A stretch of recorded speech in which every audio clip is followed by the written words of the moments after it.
Are you guys ready? Do you think we should kick it off or? Yeah, it's 5 past, well, nearly 5 past, so let's just go. Mindful of timing. Okay, perfect. All right, well, I just wanted to say hello and thank you to everyone for joining us for this purpose event, Surviving HR in 2020.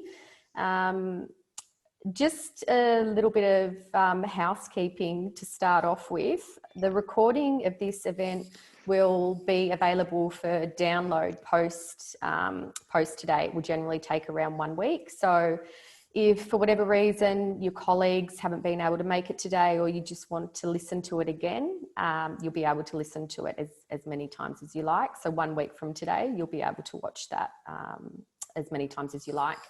For those of you who don't know me, my name is Bianca Clifton and I head up Sterling HR alongside with the lovely Emma Egan, and we form part of the overall Sterling recruitment group, and it comprises of different recruitment verticals including HR, design, engineering, finance and IT.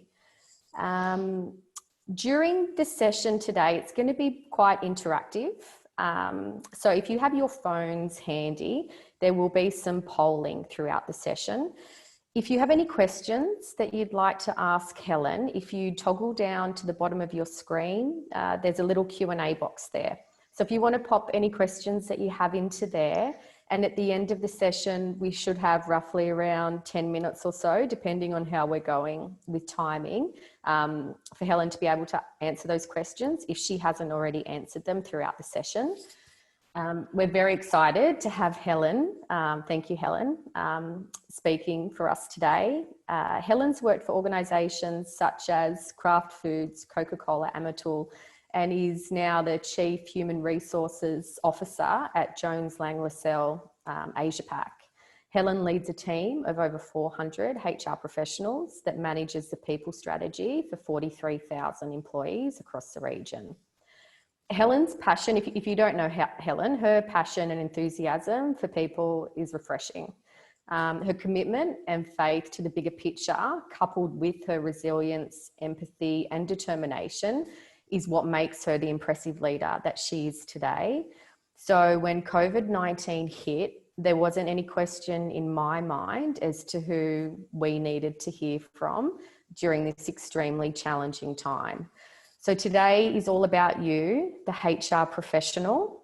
And I know that the next 50 to 60 minutes is going to be insightful and refreshing. So I'll hand it over to you, Helen. Thank you, Bianca. What a lovely warm welcome. Very much appreciated. And a big hello to everybody who has managed to dial in today. As a fellow HR professional, I fully appreciate how crazy your calendars are. So very much appreciate you taking the time to join me today, and hopefully you do get something out of the next hour. So as Bianca said, I really want this webinar to be as interactive as possible. So I have invited along to join me today the fabulous Alex Sweeney, who is our Head of Human Experience for the Asia Pac region at JLL. So before I do more talking, I might hand over to you, Alex, so you can share a little bit more about how the interaction is going to work, and maybe we can start with a question. Yes, absolutely. If you can move to the next slide, Helen, then it highlights that, well, first of all, have your phones at the ready and go to menti.com and punch in that number. And as you do so, that'll probably take about 30 seconds. A little bit about me. My role is to support Helen and the team that I have. I have an HX, an Human Experience Club of about 500 people across APAC. And specifically, my role is to turn what we call feelings into maths that business leaders can invest in. Rather than see everything as a cost, if you can change the conversation and measure experience, you can turn it into an investment, productivity gain, or pride in the organization conversation. And it's almost so much better to be in that conversation than a cost conversation with business leaders.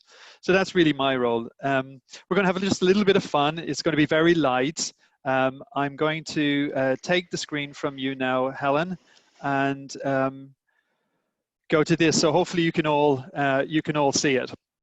this is a really light session. It's intended to sort of get a heartbeat for what's going on your side, given you don't have a voice in this conversation, and Helen wanted to give you a voice. So we're going to have some very light questions to tell us a little bit about how you're feeling and what your views of the world are. So I guess the first question is really, how are you feeling inside today? Are you that bungee jumper ready to go, or are you the opposite? And I'd really like you to vote. I think we've seen some votes come in already. I see 10 of you have shown your intent. So let's have a little look at that, right? So not too many risk takers on the call today. I am a bungee jumper, but yeah, there are definitely days when I feel a little bit like wanting to be chilled and relaxed. So I'm going to hand back to you just on that, Helen, if you wanted to take back control. Sure, thank you. And I'm with the participants, Alex. If I had to choose between bungee jumping and sleeping right now, I would be sleeping. So I'm with the majority.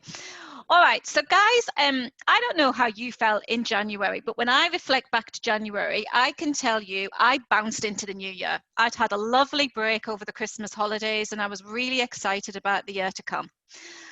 Not knowing for a second what was about to hit us all when COVID-19, the global financial, social, humanitarian crisis, effectively hit the world and changed the world and the world of work forever. So what I thought I'd do is I would just share with you what my journey has felt like for the last 6 months. And I'm really keen to understand whether or not it resonates with you. Slide's not going. There we go. 2020, the year that was. Okay, so it started with, Helen, I need your help. We need to get 45,000 of our people in all 18 countries out of the office. And by the way, can we do it within the next 5 days because the virus is spreading? Helen, great job. Everybody's now working from home.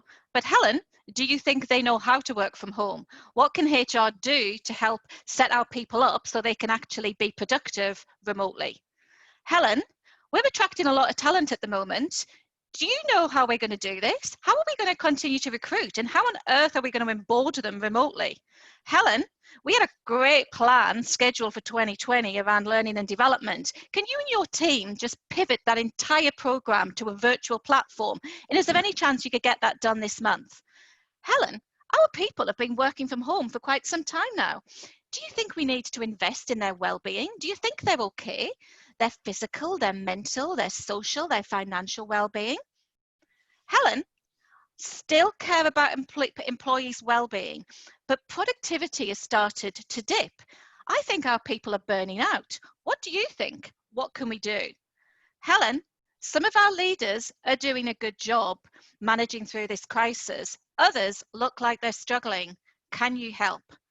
Helen, the crisis has lasted longer than we thought.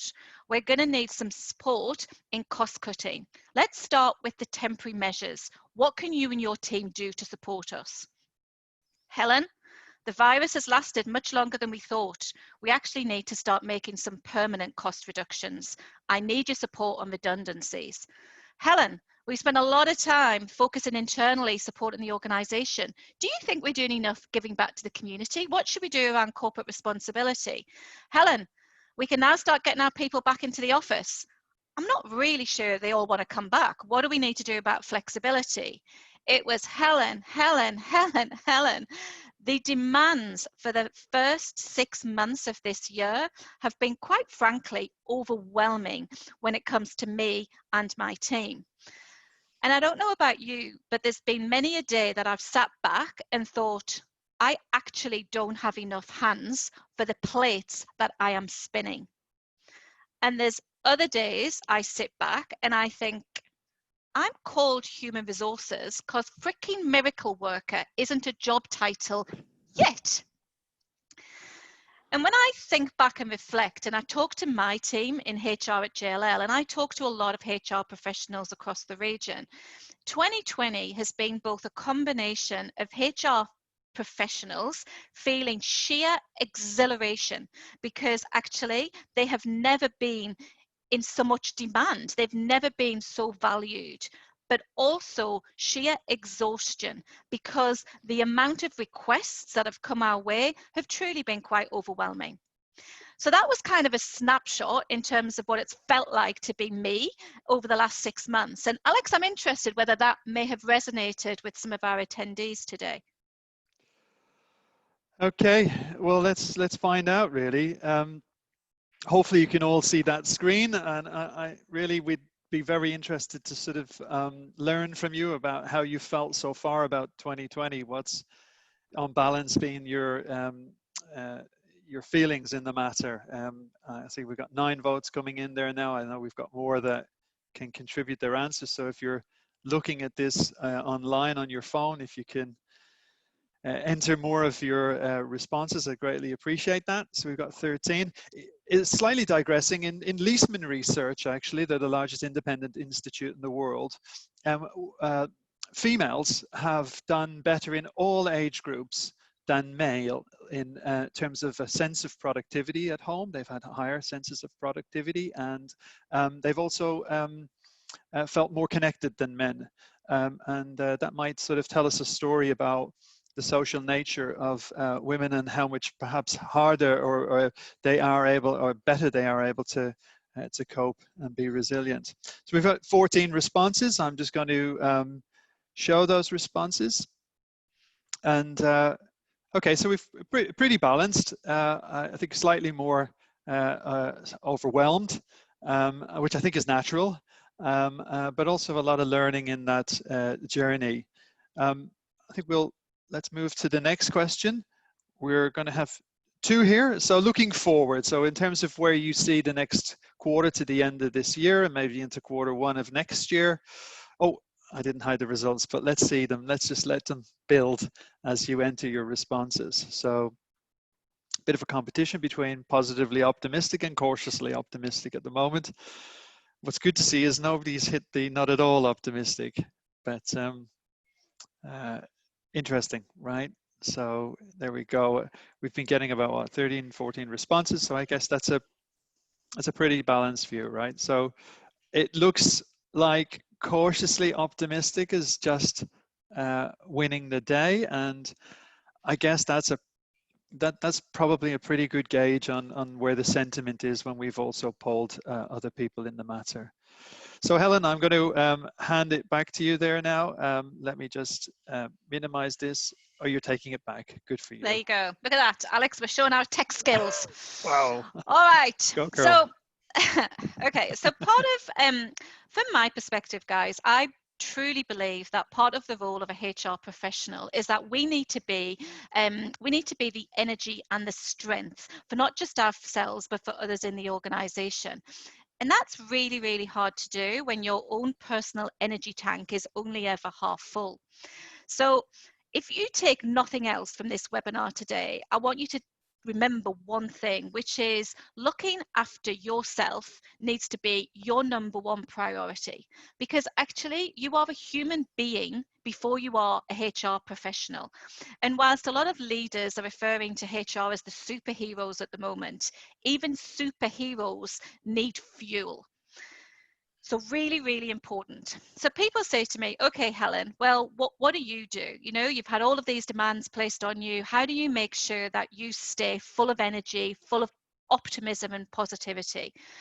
And one of the things that really works for me, and it has for many years, it's how I've built my resilience, is I genuinely believe in the benefits of positive psychology. I believe that if I can train my mind to think positively, that then helps in how I feel and then how I act. So in 2020, a couple of things I want to encourage you guys to do is, yes, it is challenging right here, right now. Yes, COVID has had a significant impact on all of us, both personally and professionally. But what I want to encourage you to do is to try and paint a positive vision of the future.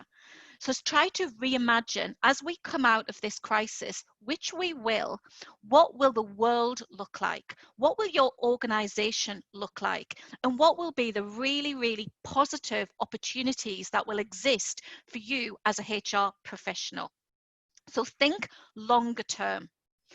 The other thing I want to encourage you to do is, whilst undeniably there has been horrific consequences from COVID-19, there has also been a number of positives. So when I think about COVID, what I try to think about is the fact that actually it has had a really positive impact on the environment. You know, carbon emissions are down everywhere. It's actually helped us with a greater sense of community. People are more connected than what they ever have been. I look at our organisation and I think, actually, whilst it's disrupted us, it's really helped and pushed us to be more innovative because we've had to look at things differently. Corporate responsibility has taken a much higher place in most organisations, and even simple things, right? Like just being grateful. So the materialistic things have taken a downward kind of bent with us all, and we're even just grateful to be able to see our friends and our family. So as you're thinking and you're dealing with the reality of what you have to deal with on a day-to-day basis, yes, you need to have your feet firmly on the ground, but I want to encourage you to try and shift your mind to the positives, both longer term and for today.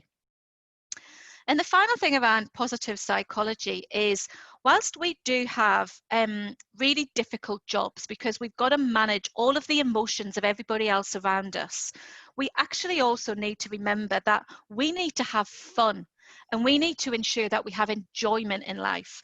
So what I really want to encourage you to do is, over the course of a day or a week, switch off your PC, turn off your mobile phone, turn Twitter off, turn all aspects of social media off, and do things that fill you with joy and pleasure.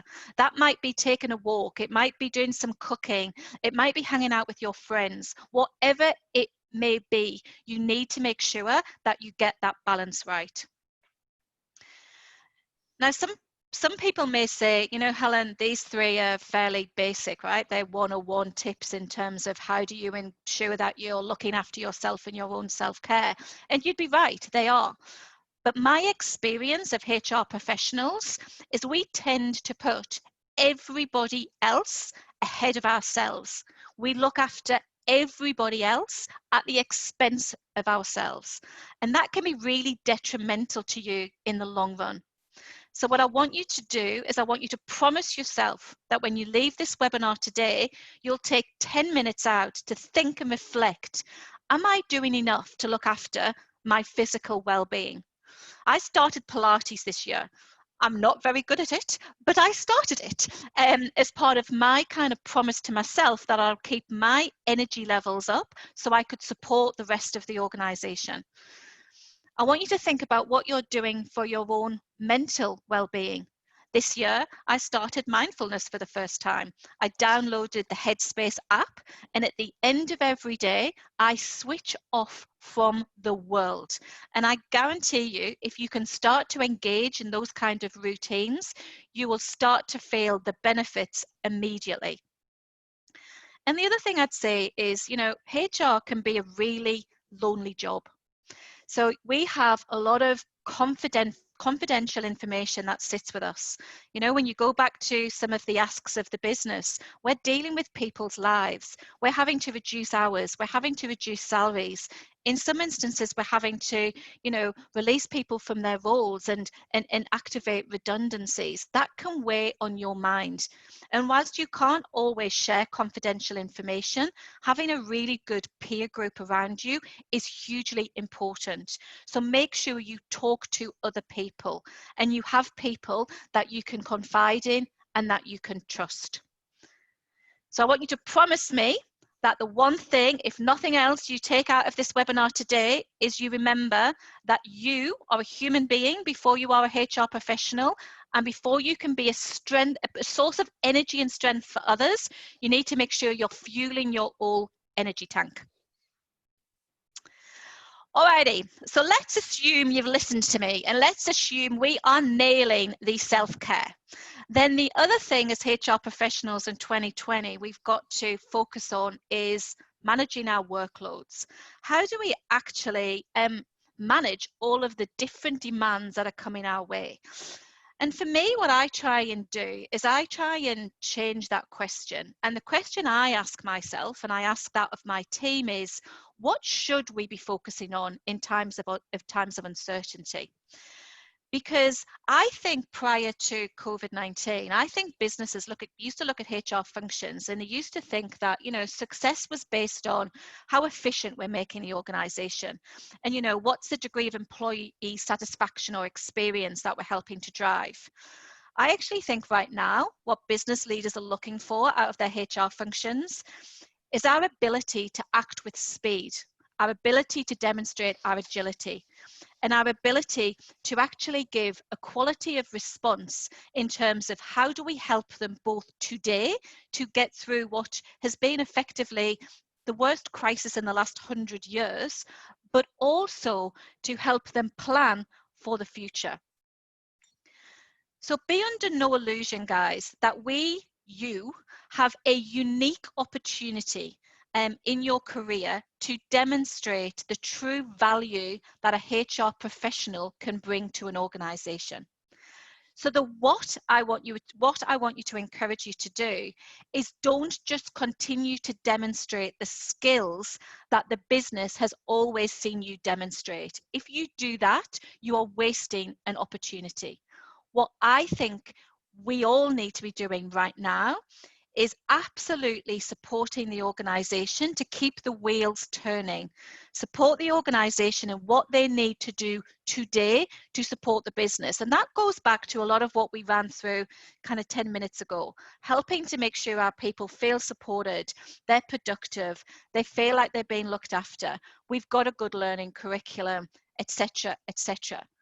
But the and is what you also need to do is you need to take this opportunity to demonstrate that you are an architect. You are the HR architect of the future, and you can help to share with the organization your vision of how work will get done post COVID-19. So I want to encourage you to start to really think about how does work get done today, and how do we think that's going to change in the future? And what are the HR people practices that we need to change pretty quickly to enable that? How are jobs going to get done? And what are some of the processes, some of the skills, some of the practices, some of the careers, some of the performance management that we're going to need if we're going to help enable the organization to succeed? Now, that's a tall order in terms of the what I think we should be focusing on at this moment in time. So in order to do that, the how I think we go about that is I would encourage you to have a divide and conquer approach to both your role and, if you're a leader on the call, your function. So the way I work this at JLL is I kind of break my team into kind of two. I have people that focus on keeping the wheels turning, and I also then have project teams, people purely focusing on the future and reimagining the world of work for JLL. So it's the what and the how that is both incredibly important. Okay, so let's assume that we've got our well-being in care and that we're working on all of the right stuff to really truly make a name for ourselves. Be under no illusion. In my humble opinion, we are the glue that is holding most organizations together right now. We truly, truly are. And we are absolutely being referred to as the superheroes, because most business leaders are relying on their HR functions more than they ever had. It's our moment to shine. And if we don't take it, quite honestly, I think more fool us. But success to me is not just kind of crawling across the finishing line, and getting through 2020. It's not just about surviving 2020. What I really want to encourage HR to do is to thrive during this time, to truly, truly make your mark, leave your legacy. And there's three things that, from my personal perspective, are important when it comes to thriving, not just surviving 2020. So the first one is about knowing your own personal limits, and only you can do this as a HR professional. So when I think about sports, I think mountain climbing is probably the one sport where you really need to truly know your own energy and your own limits, so you can set your own pace when you're climbing that mountain. And you have to be so in touch with your own body and your own limits, because actually it can be the difference in a kind of sporting mountain climbing context between the difference between actually life and death. So I don't know how many of you know much about kind of mountain climbing, but K2, which is the second most highest mountain in the world, 10% of the people who've attempted to climb that mountain have died on the way back down. So they actually made it to the summit, but they didn't make it all the way back down the mountain. And whilst a few of those tragedies have been as a result of, sudden storms or deadly avalanches, actually, the majority of the fatalities are because those climbers weren't 100% in touch with their own bodies. They didn't regularly stop and reflect on their ability to get up the mountain and get back down again. So what I wanted to use that analogy for was to share with you that you know your own limits, right? And as you're working your way through 2020, which is the most challenging year for all of us, you have to constantly stop and reflect. And you have to think about your own body and your own mind. And there's things that there's triggers that can help you. Are you starting to feel exhaustion? Are you starting to get more headaches than usual? If you are, then those are some of the physical signs that you might just need to slow down before you can speed up. Sometimes people who push themselves a little bit too far, they start to isolate themselves. They start to say no to dinner dates or catching up with their family and their friends. If you're starting to do that, that's another sign that potentially you're just surviving rather than thriving. Some people just get irritable, right? And if that happens to me, I'm just like, I'm taking a day out. Tomorrow, I ain't talking to anybody. You switch off from the world, recharge your batteries, and come back the next day. And sometimes people can just get, illnesses more than what they usually would. I can't give you all of the answers because all of us are different. But what I can encourage you to do is that for you to truly thrive this year, just have one head or one side of your brain on kind of, am I pushing myself a little bit too much? And do I need to slow down before I can speed up?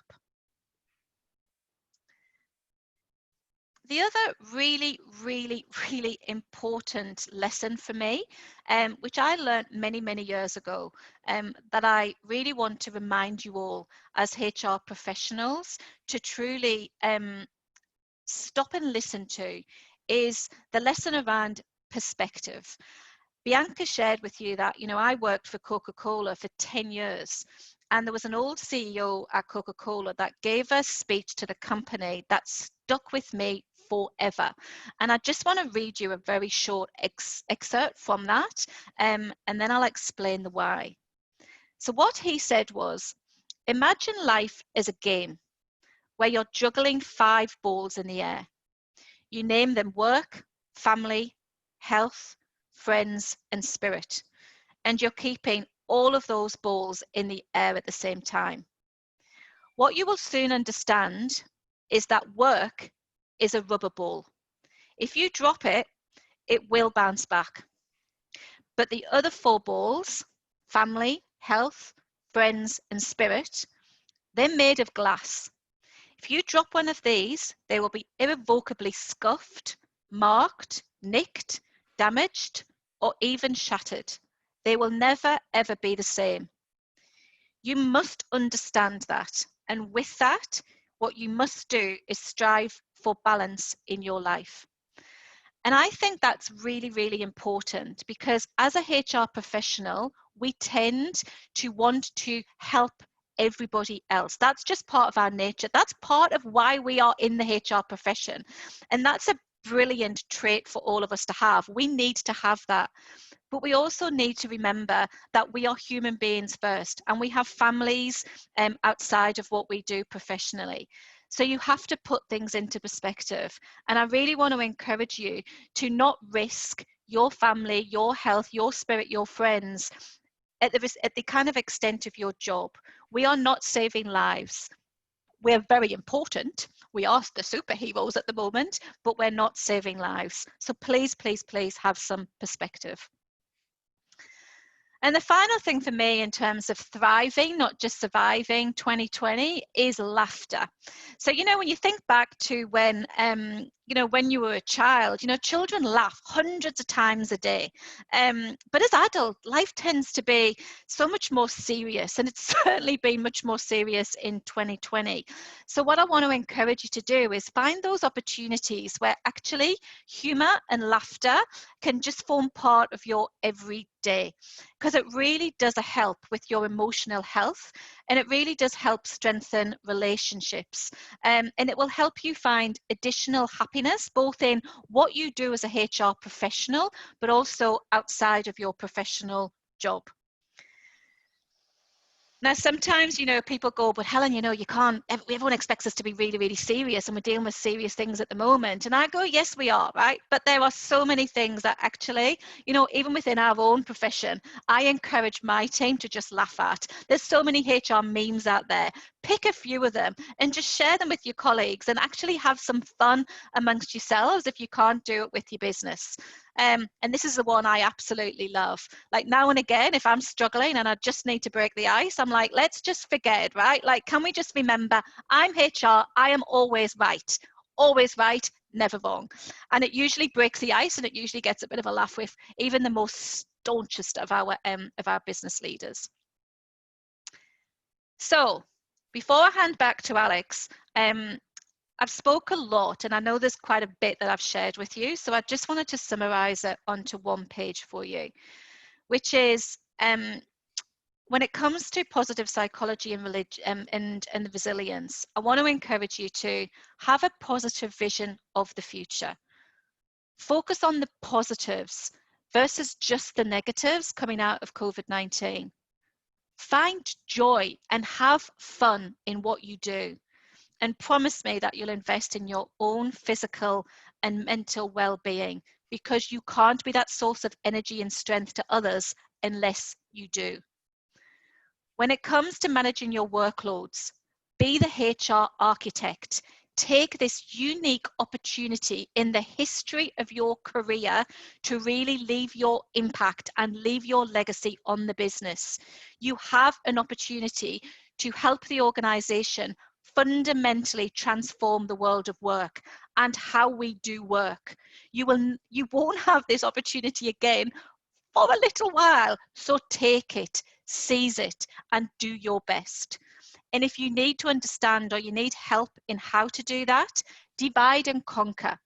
And if you can't kind of spread the workload across other resources, then I would strongly encourage you to spend less time on the today and more time on the tomorrow, because that's where you will add the most value. And when it comes to thriving, not just surviving HR, know your limits. Know when you're pushing yourself too much. Have perspective in what you do. And for goodness sake, remember to laugh. The very fact that you guys have taken time out of your crazy busy schedules to actually come and attend a HR webinar on, how do I as a HR professional survive 2020 means that actually you're already halfway there, because you understand how important it is to invest in you. So from my perspective, I truly believe you guys have got this, and wish you all the very best kind of for the future of 2020 and beyond.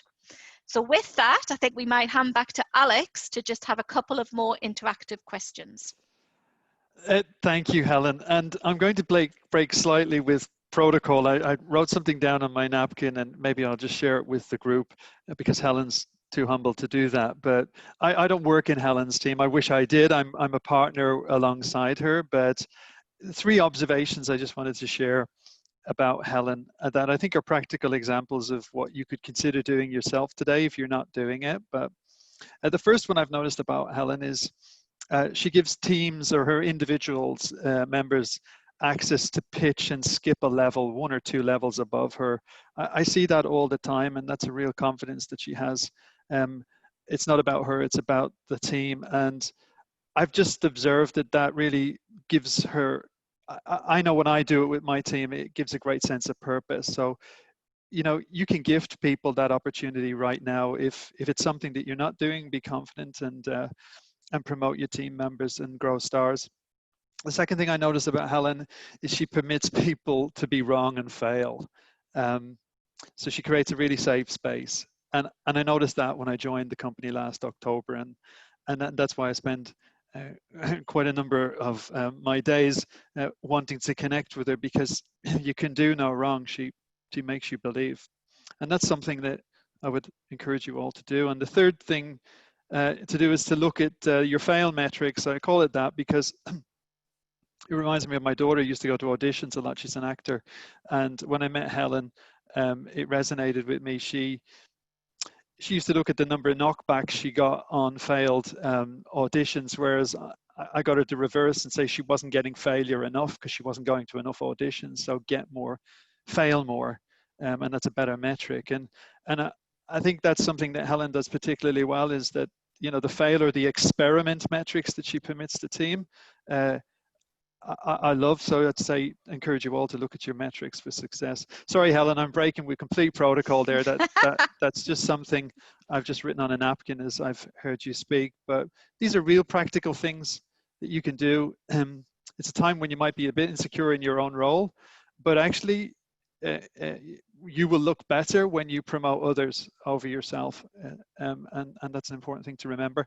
I'm going to take the screen and we're going to finish with, I think, 3 questions, and then we're going to go to Bianca. So let me see if I can, for my portion, take it forward. So Helen spoke a little bit about spinning plates and where your resilience tank is. So I think maybe just looking at where you think your resilience tank is, I'd like you to be able to vote on that. If you can see that on the screen, if you're got your mobile phone in front of you, if you can press the option that sort of resonates most with you, that would be great. See, we've got 4 responses. I'd encourage you all to sort of hit that button on your phone and pump those numbers up. That would be great. I really like that, Helen, that example of the balls you can drop, and work is one of them. That's such a powerful thing to remember. I shall plagiarize that now and use that when I'm talking to people in my own team and further than that. Okay, we've got 12 in. I think we'll just show some of those results. Wow. Lots of people refueling. I'm imagining that Helen's just refueled quite a lot of you with her behavior and energy. It's interesting, sort of, when you project energy, it doesn't dissipate, it just snowballs into others, and they carry that forward in their day. So it's great to see people refueling. There's a few leaks there. I think that's understandable. What's interesting is yeah, this can change on a daily basis, if not hourly basis, when you're in HR. It's great to see nobody's out of gas, and that's really important. So let's move forward to HR positives that you've noticed. We're going to say positives, or noticed the most. There's probably several, and we could have picked a long laundry list. But if you could just maybe enter your vote, which one sort of appeals most to you, that would be great. So if you can press your phone. We've got 2 gone in there, 3 pumping up. There's lots of changes clearly in technology. The one I've liked most is the employee experience, and that's where Helen and I have been connecting more and more. Sorry, I'm not going to steer you on that one, but it's nice to think that we're trying to democratize the workplace more than ever, and I think that's an ambition that we share, is give power back to the masses and articulate a voice of how they're feeling and what's important to them in this new world. So we've got 13 there. I think that's probably enough to go with. Let's show some of those results. Whoa, interesting. So mental health, and that's so important.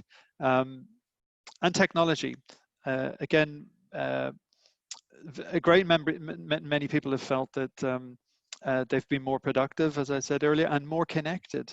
I even have meetings with colleagues, and when the baby's crying, we stop the meeting, and the guys go and get their babies and bring them and put them on their lap, and we just continue our meeting. I think it's, in some ways, it's made us more appreciative than ever of family and loved ones.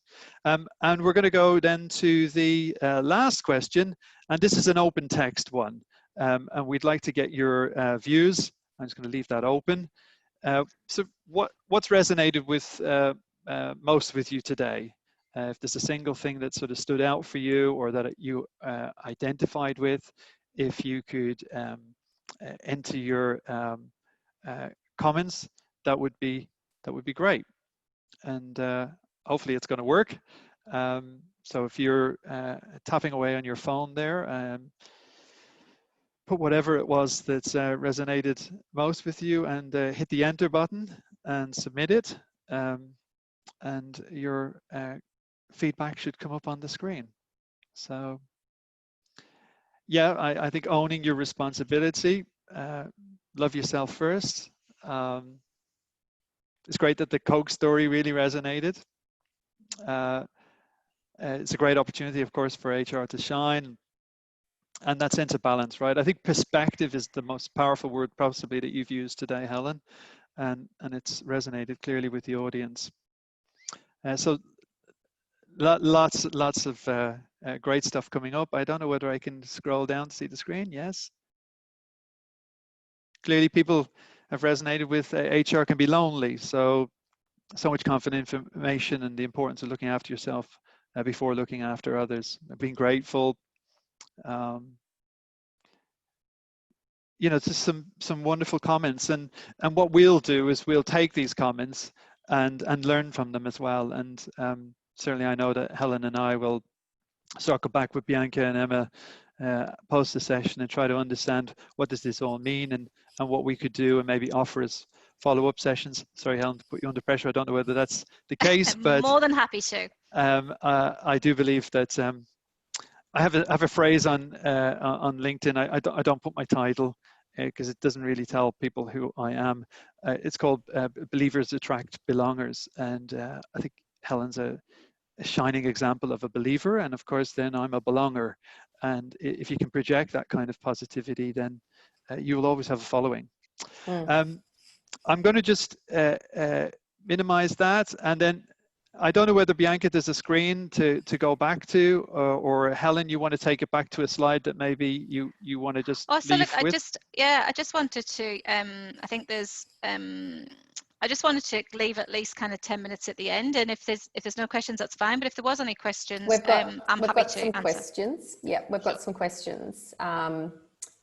I'm just having a look because they're just in the chat as well as the. So if anyone has any additional questions, instead of populating it in the chat, you can just do it in the Q&A section there. I'll be able to see them. But I just wanted to say, firstly, that was fantastic, Helen. I think.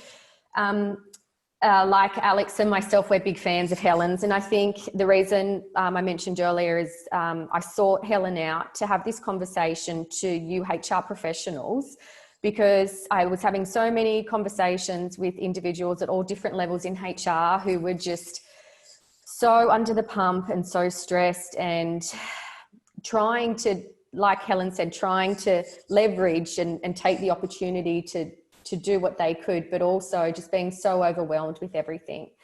And the thing that I love about Helen is Helen's not optimistic in the sky with nothing to back it up.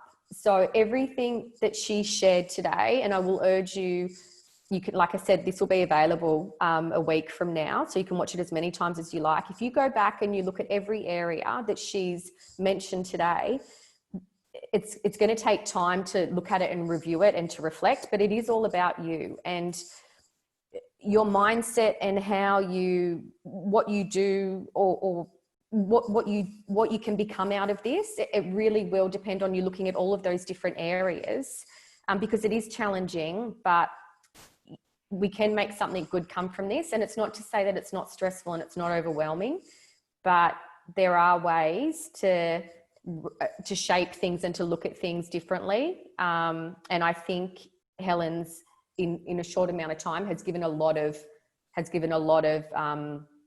some really good tips there, but I think they're all worth going back over again. Does that kind of, are you guys in agreement? Helen is? Yeah, absolutely. Yeah. No, absolutely.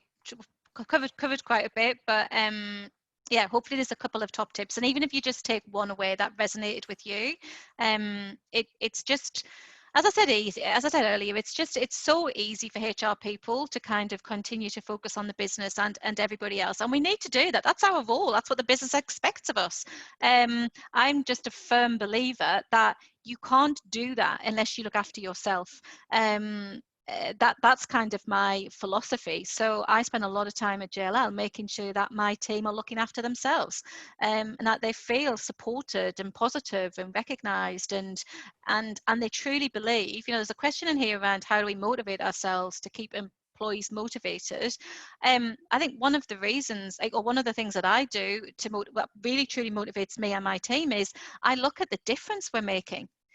I guarantee you, if you stopped at the end of every day and reflected back on the contribution and the value that you have delivered to an organization, or the difference that you have made to a person's life through the interaction that you have had with them, like that's motivating in itself. We are making a real difference, and that excites me, and hopefully that excites all of you.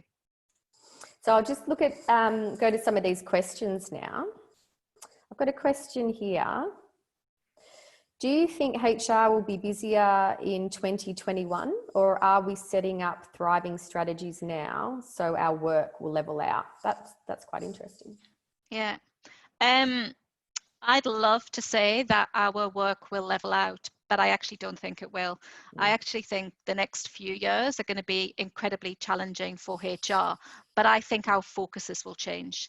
So 2020 has been a period of crisis management. So we've had to truly, pivot ourselves to support the organization to just get through 2020.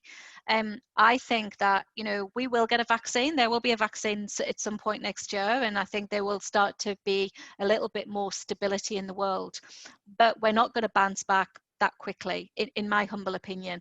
So I actually think that we will be just as busy as HR professionals, but I think the type of work that we do will fundamentally change. I think what kind of towards the end of this year and early next year, what the business leaders will need support with is, okay, now we've survived 2020, what does the future look like? So what does the new organization and design and operating model need to look like? What can we financially afford? I truly believe some organizations and industries will need to be leaner because their revenues will have been so significantly impacted. I also think every organization will start to reflect on, well, what are the new jobs? What are the new skills as a result of this particular crisis? What has it done to the world? And as a result of that, what do we need in terms of careers and skills for the future? And they'll turn to HR in terms of support to help build them. I think technology absolutely has had a major impact on all organizations. So I think HR professionals, if you're not tech savvy now, you need to start to get tech savvy, because that will fundamentally play a big role in not just transforming our own function, but the broader business. And well-being will be the constant. So I think one of the many benefits of COVID is it's truly put the person, the employee, at the heart of everything we do. And if you don't have employees that are well, they can't be productive. If they're not productive, they can't generate revenue. So I think the business will start to look at what are some more of the long-term well-being initiatives that they need support with. And honestly, the list goes on. So, and that's why it's really important, right, to look after yourself, because this is kind of, this is a long game for us, a really long game. And you could not be in a better seat in the house. I guarantee you. HR always said they wanted a chair at the table. You have the biggest chair at that table. That was perfect. I've got a question here from Julie. She said that was fantastic, both Helen and Alex, so thank you very much. She's interested in hearing more about some of the strategies that you are using to paint a positive picture of the future for your people. If she could get a tip from Helen and Alex, that would be great. So paint a positive, what strategies you're using to paint a positive picture of the future for your people. Yeah, look, I guess what I've been doing is, so in all transparency, I think the real estate industry, which is what JLL is in, is actually probably a little bit further behind some of the other industries. We haven't transformed to the level of, aviation or, the financial sector. And what I've been trying to do is, I've been using the word that COVID-19 has effectively almost just accelerated the change that I wanted JLL to go through. All COVID-19 has done for me is just accelerated that. So what I've been trying to do is I've been painting a vision for our Asia Pacific board of what JLL could look like in 3 years' time.